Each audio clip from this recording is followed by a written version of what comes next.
When you've got an issue with your husband, where do you place your focus? And oftentimes we place that focus on what's wrong with him and what he needs to change. However, what I've noticed over the years is that we often have a very complementary problem to whatever it is his problem is. Okay. So if he tends to be silent, our problem may be that we talk too much.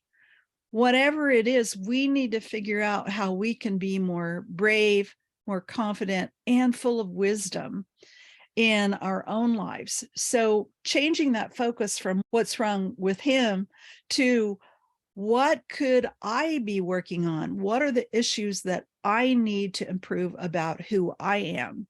And let your focus be there instead. That's really powerful. And I've learned so much about myself just by using that process, because it's very easy for me, especially as a psychologist, for years, just focusing on the other person and what they needed to change. So in my own relationship, that tendency is still there. I think it's honestly there for most women anyway. But when I pull back and I go, okay, wait a minute, he's doing this. What am I doing? Because there's some growth that needs to take place for me too. And one of those huge pieces for me personally has been confidence. Being confident that I am the type of person that's worthy of being pursued, that I don't have to be the one to go after what I need, but instead, by being a stronger woman, being more of who God created me to be, that I could actually attract instead of attack. Now, how cool is that?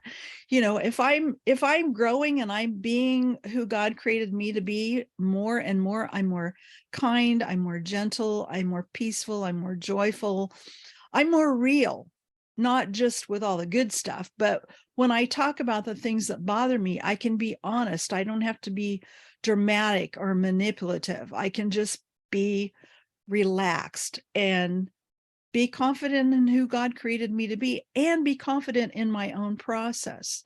I think those are things all of us women could be working on.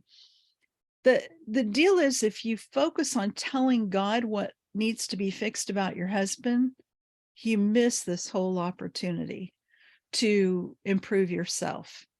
I had a friend years ago who, she and her husband weren't doing well together. They hadn't actually done well together most of their marriage.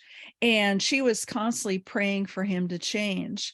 And when they finally got into counseling together, she didn't want to be part of it. She was done with him. And the very thing she had been praying for all along was, I want my husband to change. And now he was willing, but she had to face the fact that she needed to make some changes too. She didn't like that.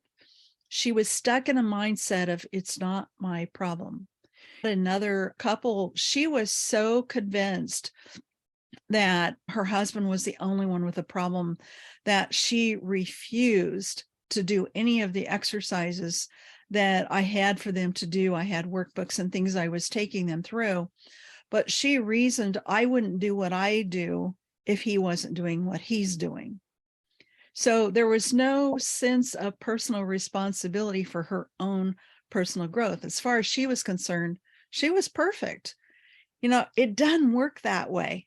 We're not perfect. None of us are perfect. We all have space to grow. Now, that brings me to my final point, which is, if you really want to have an upgraded husband, your focus needs to be not on his upgrade, but on your own. Because an upgraded husband is going to need an upgraded wife.